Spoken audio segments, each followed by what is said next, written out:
This podcast is a quest for well-being, a quest for a meaningful life through the exploration of fundamental truth. Enlightening ideas, insights on physical, mental, and spiritual health. The inspiration is love. The aspiration is to awaken new ways of thinking that can lead us to a new way of being well. Welcome to Body, Mind, and Soul Healing Conversations.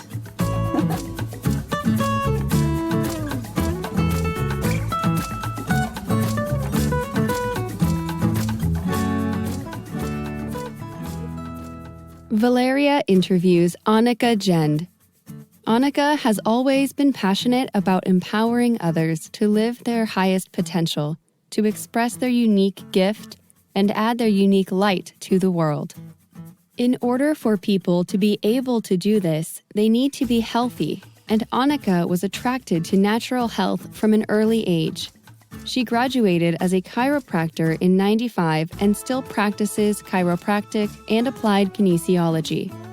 She has written the book Passion to Thrive and also offers both group and private sessions to release unhelpful subconscious beliefs and replace them with helpful ones.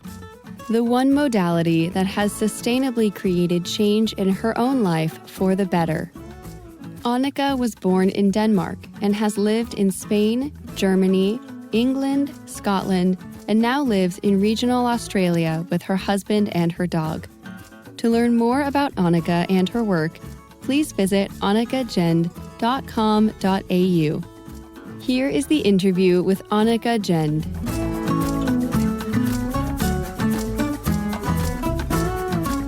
In your own words, who is Annika Jend? I am a starseed that dropped in to love Mother Earth and help with the ascension process. That's simple. How beautiful. Before we talk about some of the topics in your book, Passion to Thrive, New Ways for Women to Be in the World Rediscovered, I have a few warm-up questions, as I mentioned, off record. So the first one, what is another word for Earth? Love, life, exuberance, beauty, nurturing, being. And I'll be asking you questions about life itself or the experience of being in a human body. What is life to you, Annika? That's a big question. So the way I feel into it is with this incredible multi-dimensional consciousness that has everything at all times and wants to experience something a bit different. So we drop into this physical form and kind of forget that, we already are everything and have everything that we could possibly ever dream of. And then the experience of being a human on planet Earth is to remember all those things that we already are and almost like unravel all the conditioning that we've had and just remember that what we are is pure love, basically. Does that answer your question? Absolutely. Yeah, thank you. Beautifully answered my question. What do you think is the opposite of life? I'm not entirely sure that there is an opposite, actually. Because to me, life and love are sort of synonyms. They're just slightly different variations on the same thing. Like even when we leave our physical body and the physical body dies, there is still life there, like individual cells keep living and it then feeds other life. So I don't know that there is, I guess death is a transition into a different way of being from that point of view. And what is to be a healer to you?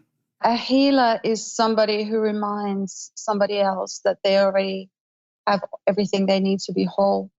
And sometimes basically it's the heart space that the healer can hold for another person that predicts how well that person will actually respond to the healing intention.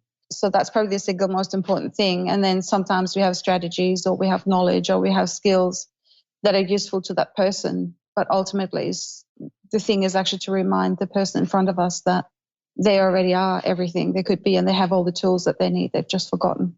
I have two questions here that relates to the experience of being a woman or being in a female body. What do you love the most about being a woman?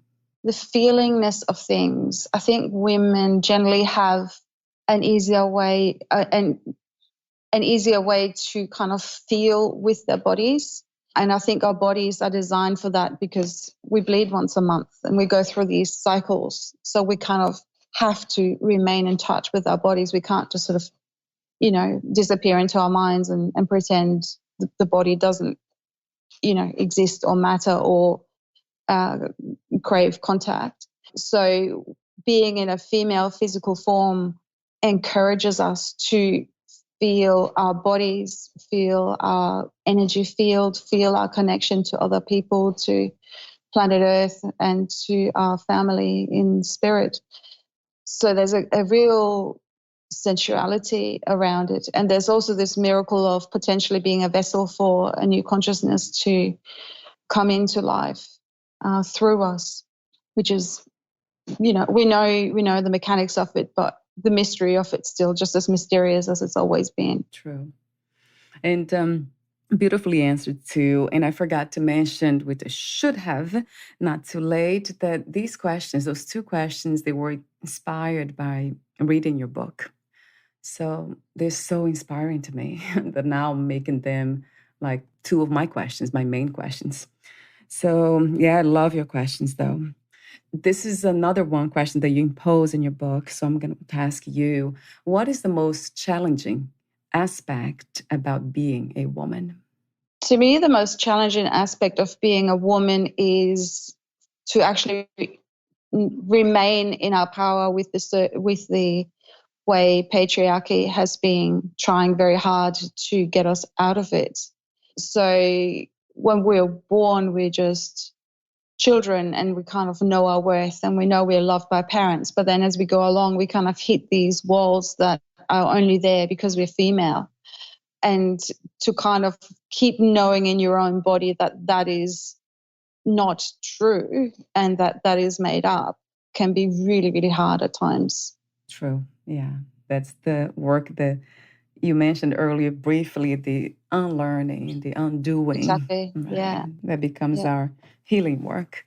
What does it mean to be free to you? What is freedom? So freedom to me is basically the ability to be authentic at any given moment. So honoring what I'm feeling, honoring who I am, and honoring my body. So that's kind of one level of it. So kind of being able to, in any given situation, kind of speak my truth while also considering what it is I want the other person to take away from it. Yeah, there's always more than one way to say any one thing. And to kind of choose the way that's going to be the most useful while still, owning my power and speaking my truth.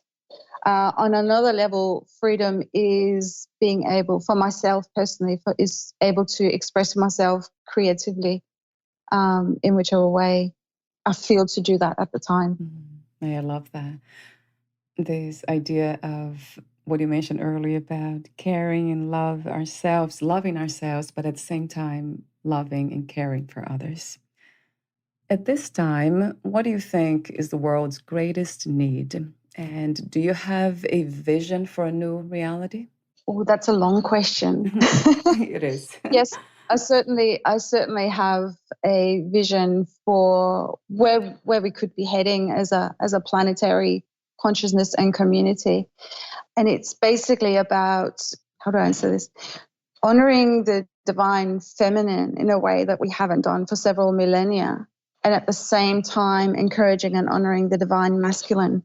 At present, the predominant consciousness on our earth is that of an adolescent male. No disrespect to adolescent males, but it is supposed to be a phase. It's not something that's meant to be going on in the long term.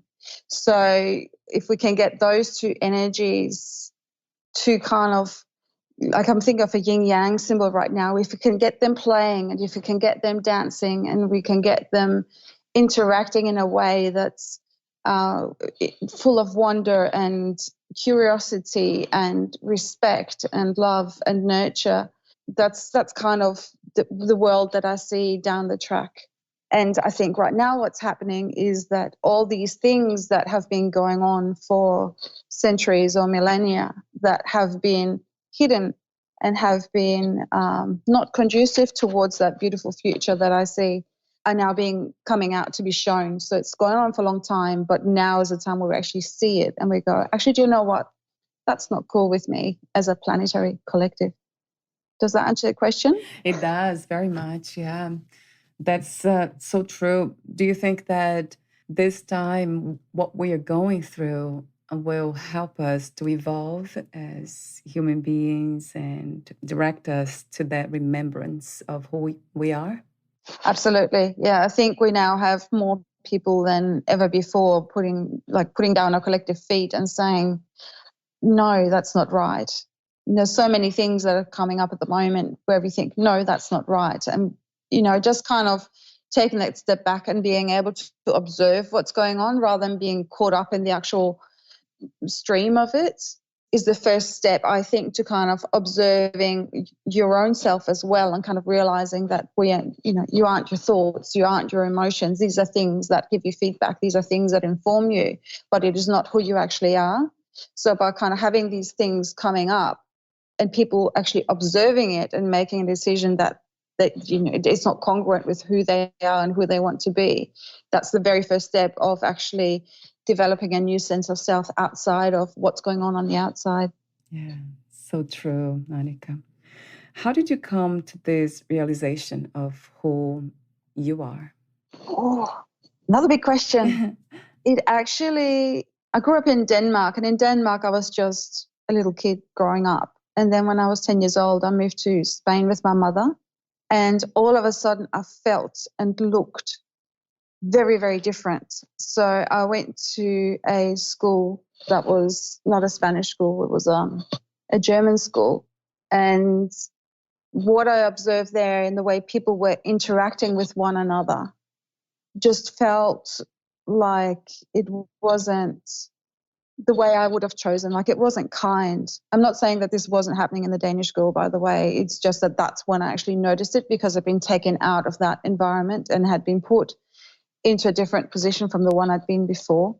And I remember sitting in biology class when I was in year 7 or something, and the teacher saying, well, if we hurt planet Earth, it will always come back to bite us.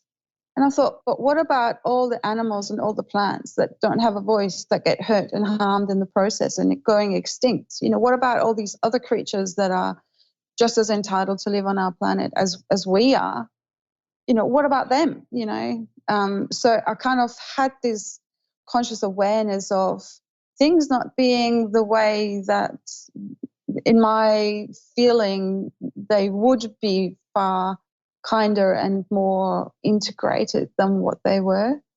So I came out of my teens sort of feeling very dislocated in the world, really, because it just didn't make any sense to me. It all seemed quite crazy.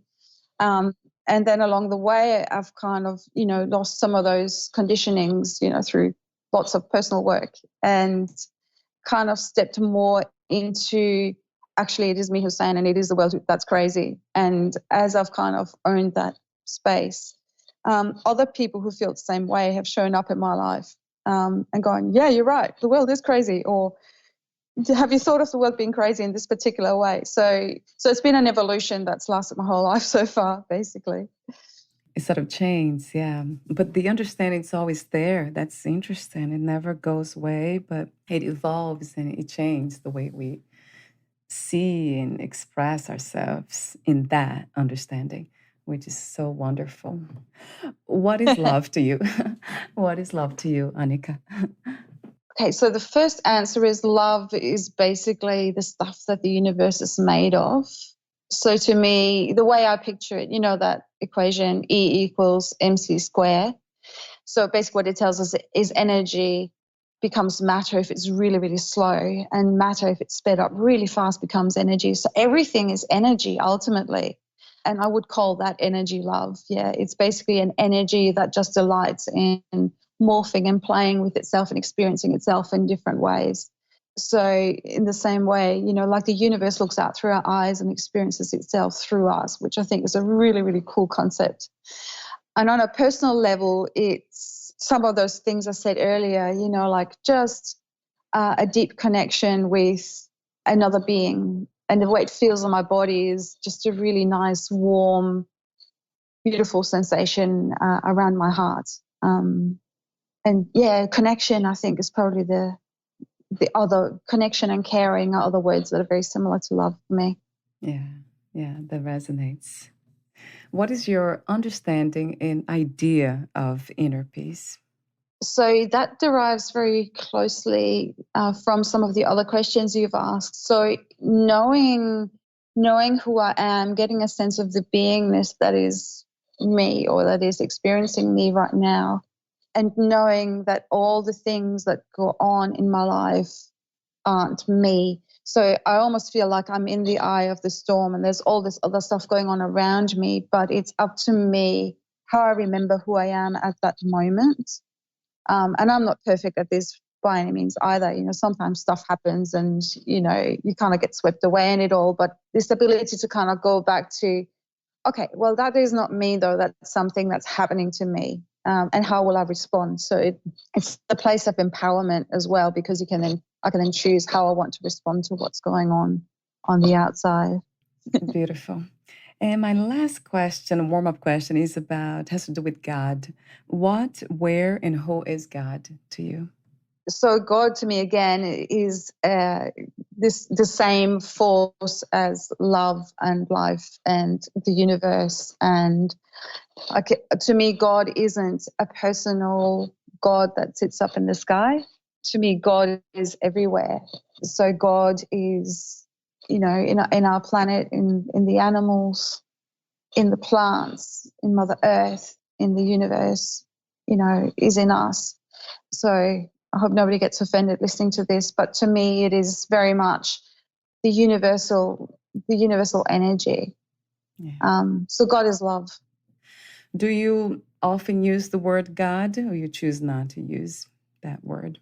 I don't choose to use that word very often, because in some of the contexts I've been, it's a very loaded or distinct kind of idea that it refers to, and to me it actually limits God, that idea that I link into. So I don't have a problem with using the word God, but I think in most contexts if I use that word, it's not really accurately describing what I'm trying to describe, which is actually indescribable. Yes, right. Yeah, it is very much true that the word God is connected to lots of beliefs and concepts and specific ideas that they are limiting. I agree. And we go to war over them, which is probably the biggest misconception of all, yeah. Oh, right. Yeah. So true. And sadly, that's true. How did you become a writer, Annika? Well, I've always been creative, and I've always been creative with words. And I was away on a, long weekend with my husband. He was doing a course, and it was in a really beautiful place called Byron Bay here in Australia. And I'd taken a book by Rebecca Campbell called Rise, Sister, Rise. And I was reading this book, and she had sort of 2 pages on the archetypes. And as I kind of was reading about these archetypes, I just had this information dropping into me. I was like, oh, I think I should write this. So I just sat down and wrote. And within a year, I actually had a book published, which is really quite amazing. And the other thing is, you know how I've got these interviews with these various women in the book.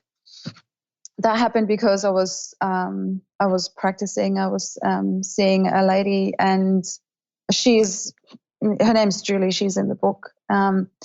She's an incredible woman, and I told her. I think she might have been the third person I told I was writing a book, because many people are writing a book, but it never comes to fruition, right? So I just wanted to keep it to myself until I had something solid. But she got all excited and she says, "Oh, if you want to interview people for the book, I'll be interviewed for it." So that's how that second part of the book came about. Yeah. And that makes me think about, what is your idea of a wonderful, amazing woman? A woman who is in her power. Like, it's usually women who have been through difficult or traumatic circumstances who have come out on the other side, kind of knowing who they are, knowing their worth, knowing that they are beautiful, knowing that they have something to contribute, knowing that they love, that they can give is just such a gift. And that they speak up and actually stand in that, and how they shine their lights, instead of kind of shrinking back or trying to fit in or trying to do what they perceive women are supposed to be doing. I love everything that you said about women being wonderful because they are authentic and they're not afraid. There's a lot of courage happening in all levels from what I see. Absolutely. I Yeah. guess I'll ask you the question about the divine feminine and the divine masculine. Talk to me about these two aspects. Another big question, Valeria. Oh, no. Oh, yes. So they're kind of complementary forces, and each human being has both of them. I remember the first time I saw the yin yang sign, and I was told that the black one was supposed to be the feminine principle and the white one was the masculine principle. And I actually got quite offended because I thought, well, women should have to be, dark, considering like kind of connecting darkness with bad and evil and things like that. But they're kind of the opposite principles in the way of, like, the divine feminine is kind of about resting, and it's about nurturing, and it's about incubating, and it's about creating, and it's about patience, and it's about nurture, and it's about beingness. Yes, that's the best word for it. Beingness, peace, stillness. And then you've got the masculine active, which is more active, and it goes out into the world and it makes changes in the world, and it's got its own creative force, and it's got its own nurture, and it's got all those things. But it's almost like the divine masculine has to come from. So if you call the masculine the doingness, the doingness has to come from the beingness. Yeah. So it's like, if you get doingness for its own sake, it can become quite destructive. Don't have to look far to kind of notice that. It can become kind of doingness for its own sake, which is also not healthy. And in our society, we have a lot of doingness to the point to where if you actually do go and rest, it's kind of frowned upon because you're not being productive at that time, which is just, well, totally bizarre, because that's how you're going to stay in balance and that's how you're going to stay healthy.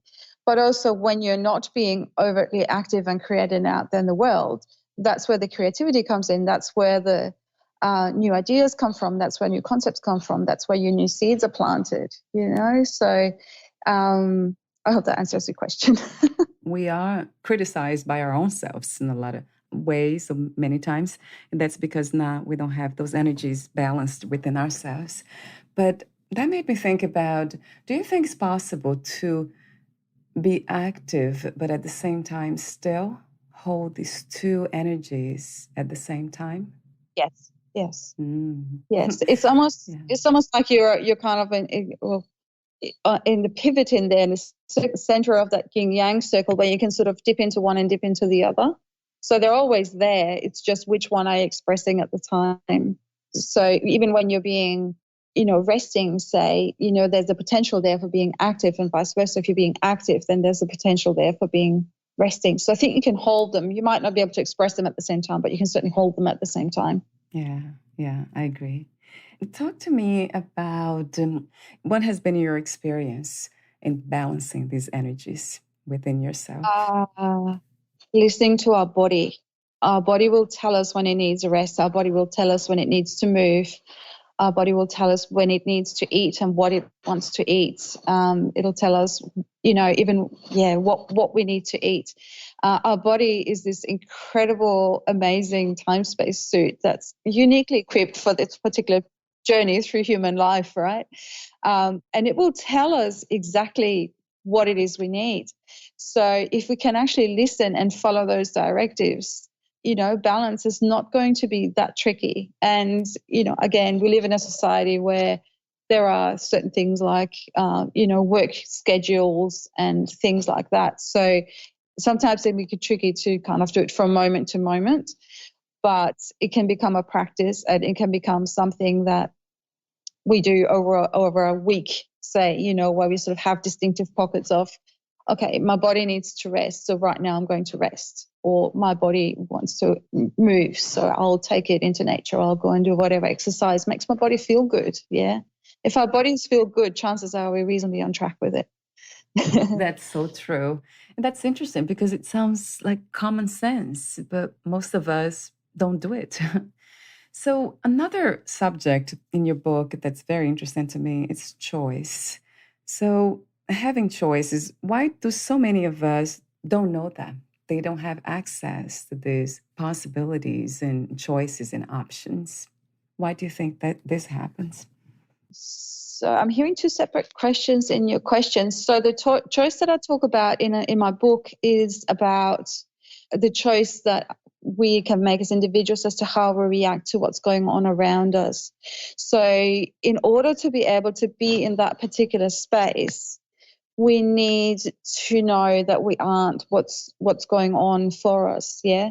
So if something happens and, there's a emotion that comes up like upset or angry or something, if we can watch ourselves going, oh, okay, right now I'm upset or I'm angry. So what that means is that, my boundaries have been walked all over, for example, yeah? And then we can go, okay, how do I react to this in the way that's most useful? Do I kind of put down a really forceful boundary, or is it enough to say, do you know what, that wasn't cool, or actually what you said makes me feel hurt, whatever it is, so we can kind of get the response from the other person that is, the most conducive to whatever relationship you want to have with them. And sometimes you just got to give people the boot and say, that's it, out of my life. Yeah, that's totally cool too, Right. if the energies aren't compatible. So that's the choice. That's the choice of being self-empowered, being self-aware. So we talked about minds before. So subconscious mind is a really fast mind, and it just triggers, reacts. There's no conscious choice. There's no creativity. There's no lateral thinking in that. So if the subconscious mind takes over in that moment, which it's designed to do, it's designed to keep us alive. Yeah, that's all it's trying to do. Then we can end into this really reactive state where something happens and we just blast them, and afterwards we feel sorry that we, offloaded all the anger on that person, for example. But if we can just take a breath just for a second and go, oh, I'm feeling really angry right now. Okay, so has this person actually warranted all this anger, or is this anger that's been like stored up from the past however many decades I've been on planet Earth? And how much of this anger do I need to kind of express at the moment to get that outcome in this relationship? And that personal empowered choice will then also lead to more choice in the outside world, because when we're in a position of knowing that we have choice, knowing that we're not what's happening to us, we will actually see far more opportunity than we do when we're in that triggered state. Does that make sense? Yeah, it makes a lot of sense. And I love the choice that you speak of, which is choosing to respond and not to react, right? That has a lot to do with inner work. That goes back to my original question. How do we even begin to understand our automatic reactions to things and how the mind works? Do you recommend methods like meditation or, journaling? It's another one, I guess. Yeah, basically any or all of those things will work. Meditation's good, breathing's good. I think the answer to that question is really simple, or else we would have found it by now, right? Yeah. I think at some point, actually knowing that you aren't that voice I've just read this book called The Surrender Experiment, where the author talks about this voice. Actually, he's got a whole book on that, yeah. So kind of just knowing that that little voice in our minds isn't actually us and isn't actually true. Like most of what it says is just kind of commentary, and it's not useful information for the most part. My personal favorite technique that I also practice is called Lifeline technique, and it's basically about finding those subconscious programs and substituting them with helpful ones. And for me, I've been practicing that for 10 years with myself and my clients, and for the last 10 years, that has been the single most sustainable technique that I have found to kind of create change that really lasts once the session finishes. Yeah, but that's just my personal favorite. That doesn't mean that everything else doesn't work by any stretch of the imagination. And I also meditate, and I also, going down. So I'm really lucky to live near a beach, and I go down to the beach and really connect with the ocean and the rocks and the sand, and kind of feel the sunrise or feel just the earth there. So any of those things, you could probably even sit in your lounge room and imagine that you're, looking at a plant or looking at a tree or looking at the ocean. That would work too. Oh, I love that. Yeah, nature. Right. Anything. Yeah. Yeah. Patriarchy. How does it affect and hurt men? And also, how is it a gift to women? Yeah, right. You're in the generally white male, top of the pinnacle kind of situation. This is just what I've observed. Right. So when everything gets served to you on a platter and you get given everything you want, there's kind of never really the sense of achievement that you get when you've actually put in effort for something and achieved your goal. Yeah. So one of the inherent things about trying to do that is failure, right? So, you kind of want to do whatever, you have a degree, and, you can't get in because you dropped out of school, but, maybe you can find a different way of getting into that degree. Well, that's not a good example. Whatever it is, play music. Let's go with play music. You start from scratch, and you've got no idea how you're going to play this instrument. And you kind of practice a little bit, and then you practice a little bit more, and then you practice a little bit more, and given enough practice, you will be quite good at it. So that's kind of the process that happens. So that also means there's a lot of times where you play that song where you don't get your fingers right, or, where you can't remember your notes or whatever. But it's just a matter of practice, and you see the progress and you get better. So women in general have to do a lot more of that, because there is this patriarchal, well, women aren't as good at things as men are. I mean, thankfully, there's a lot less of that than there used to be. But, if you kind of just get given being able to play an instrument, again, is a bad example. But anyway, if you kind of wake up one day and you play an instrument perfectly without having gone through that kind of rehearsal process, you don't then have that ability to fail and keep going for a different area of your life. So you might think you're a whole lot better at things than you actually are. It's just because other people have been hurrying to kind of help you out.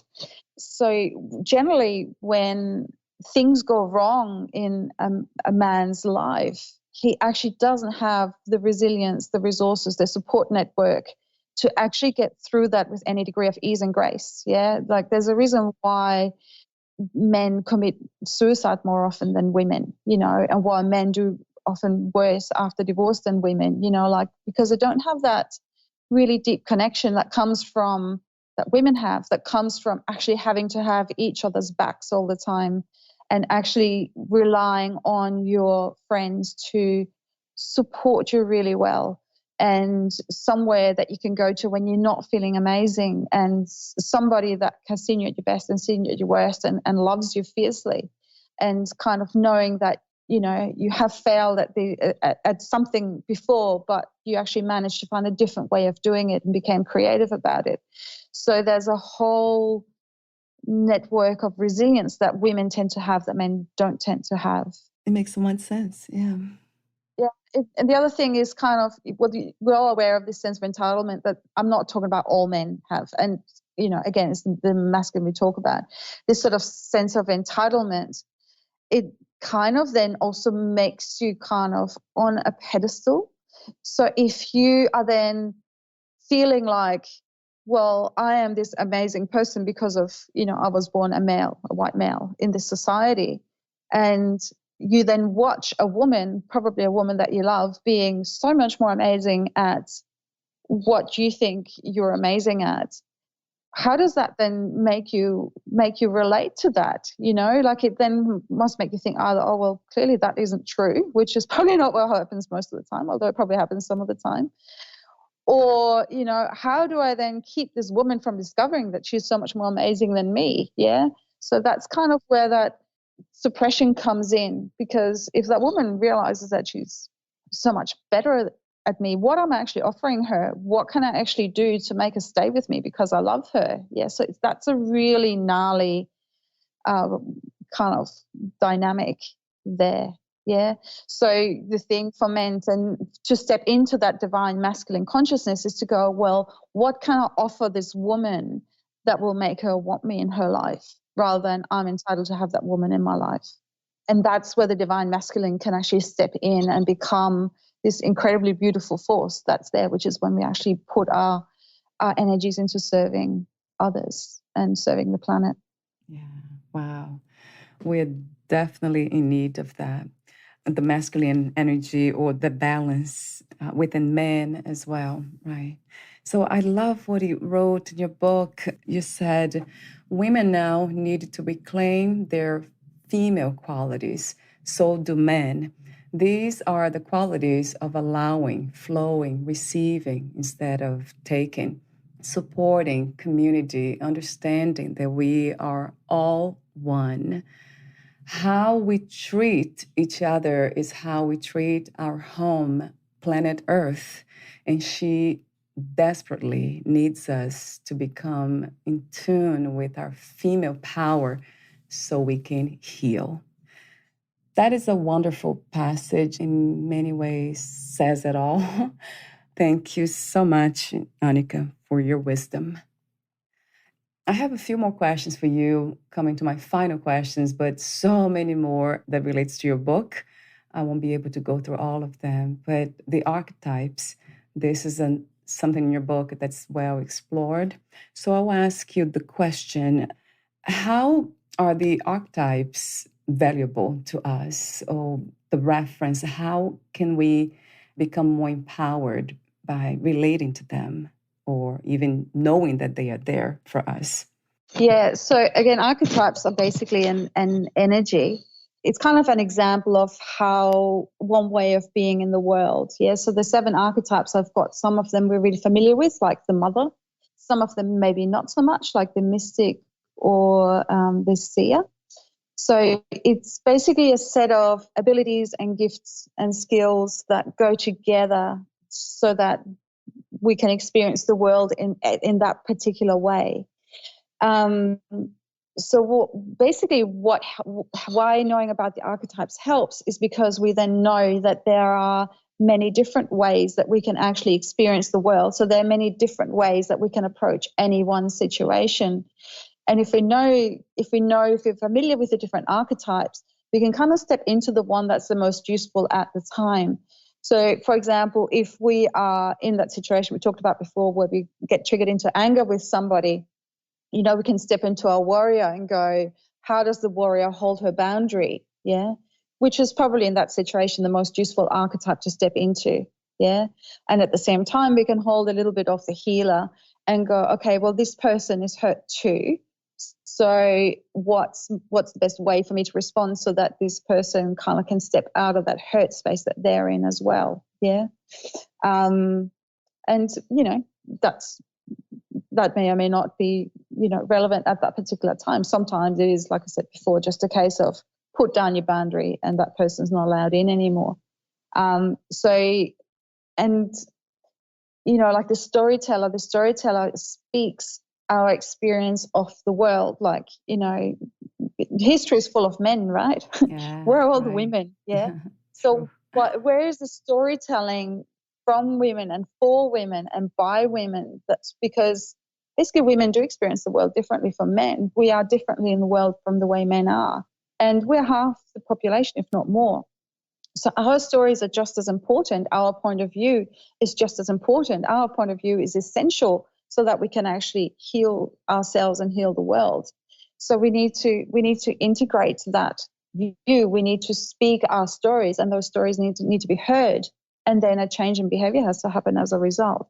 So the archetypes basically inform us as to all the different ways that we can be in the world. And like the list of archetypes I have isn't exhaustive, but it's, I think, a really good representation of the different types of archetypes that are actually available. And if you've got those 7 integrated really well, you will probably do quite well navigating the world.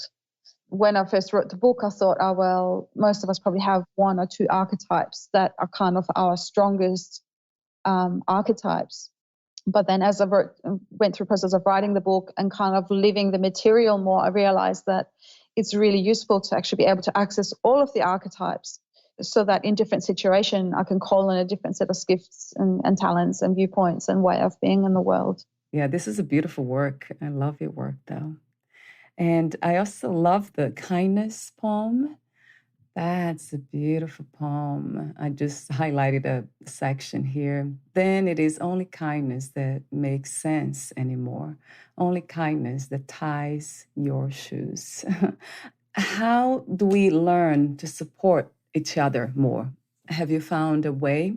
Oh, tricky question. I think it's about, 2 ways. One is either find women who are already doing that. So in the media, women are often portrayed as backstabbing bitches and all that sort of thing. And in my experience, most women aren't actually like that. Most women are actually caring, compassionate, loving, nurturing people. And, like that is not the go-to for most women. So if you are in a group of women where that sort of stuff goes on, just you kind of go, do you know what? That's not helping me or supporting me in any way. I will, call in some other women who are different. That can be tricky though if you're in that situation and you don't know this.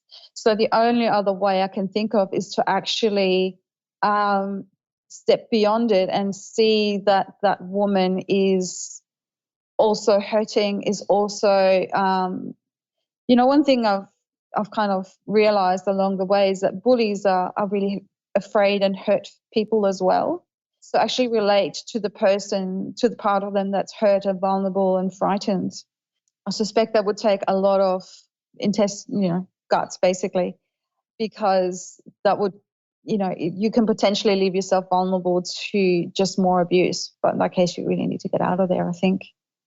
So either be the change or find other women who are already in that space. Yes. Would you like to add anything or read a passage in your book, Annika? Okay, I'll read this bit. So this book is for you if you are ready to start owning your power and be a force for positive change in the world, and would maybe just like somebody else's experience and perspective on how you might proceed. Read the words and listen to your heart. If they ring true, own them. If they don't, ask your heart what it feels is true and follow its promptings. And talk to other women, especially the ones that inspire you, about their perceptions. You don't need to reinvent the wheel, and in fact, we probably don't have time for that. One of the things that women are good at is to talk and hold space for and support each other. So let's make it happen. Wonderful. Yes, let's make it happen. It is already happening from what I see. So, isn't it? Yeah. Yeah, yes. What is your idea of success these days? What is to be successful? To me, success is about inner peace and being congruent within yourself and knowing who you are on some level and having relationships that are in alignment with that. And that's relationships with people, but also, pets and plants and planet. Yes, yeah. Two more questions. If you knew you would die soon, meaning losing the body, would you make any change in your life or do anything differently? Probably not. I would probably have to go and visit a whole lot of people and say my farewells, ideally, because I've got people literally all over the planet. But as far as what I would do otherwise, not really. I love what I do.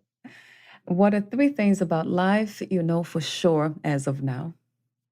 I know that life is mysterious. I know that life is miraculous. And I know that life is beautiful. Yes, yes, and yes, I agree. Thank you so much for your presence in our beautiful conversation. I love how genuine you are. Oh, thank you, Valeria. It's been a pleasure. Where can we find more information about you, your books, products, services, and future projects? So the place I'm most active is my Facebook page. It's called Passion to Thrive. And on it, I also put up events that I hold that can be joined remotely via Zoom.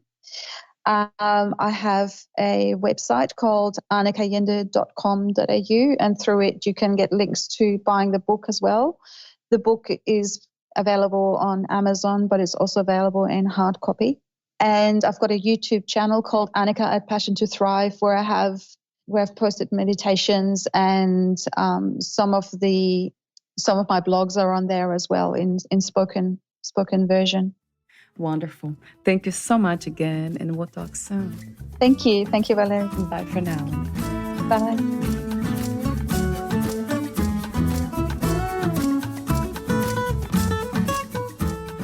Thank you for listening. To learn more about Annika Jend and her work, please visit annikajend.com.au.